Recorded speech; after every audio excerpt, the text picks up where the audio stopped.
وإن أردتم استبدال زوج مكان زوج وآتيتم إحداهن قنطارا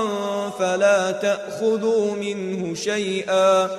أتأخذونه بهتانا وإثما مبينا وكيف تأخذونه وقد أفضى بعضكم إلى بعض وأخذن منكم ميثاقا غليظا ولا تنكحوا ما نكح آباؤكم من النساء إلا ما قد سلف إنه كان فاحشة ومقتا وساء سبيلا حرمت عليكم أمهاتكم وبناتكم وأخواتكم وعماتكم وخالاتكم وبنات الأخ وبنات الأخت وأمهاتكم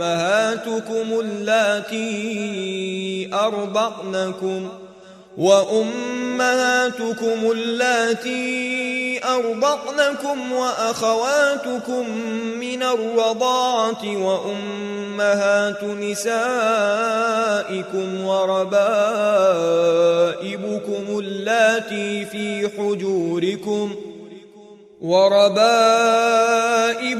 اللاتي في حجوركم من نسائكم اللاتي دخلتم بهن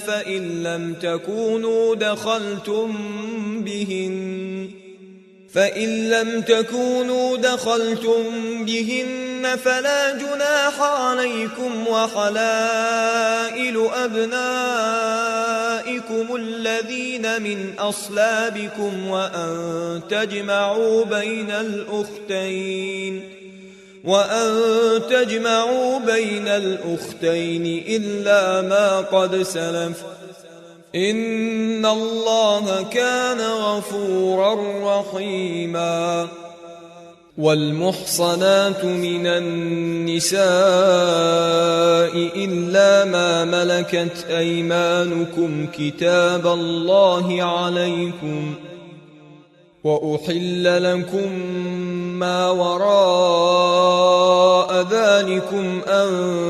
تبتغوا بأموالكم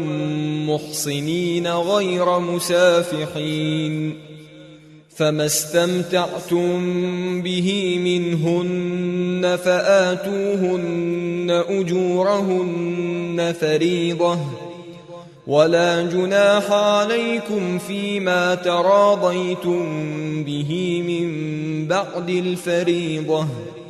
إن الله كان عليما حكيما ومن لم يستطع منكم طولا أن ينكح المحصنات المؤمنات فمما ملكت أيمانكم من فتياتكم المؤمنات والله أعلم بإيمانكم بعضكم من بعض فانكحوهن بإذن أهلهن وآتوهن أجورهن بالمعروف محصنات غير مسافحات ولا متخذات أخدان فإذا أحصن فإن أتين بفاحشة فعليهن نصف ما على المحصنات من العذاب ذلك لمن خشي العنة منكم وأن تصبروا خير لكم والله غفور رحيم يريد الله ليبين لكم ويهديكم سنن الذين من قبلكم ويتوب عليكم والله عليم حكيم والله يريد أن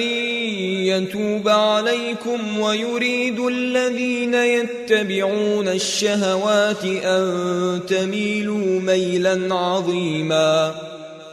يريد الله أن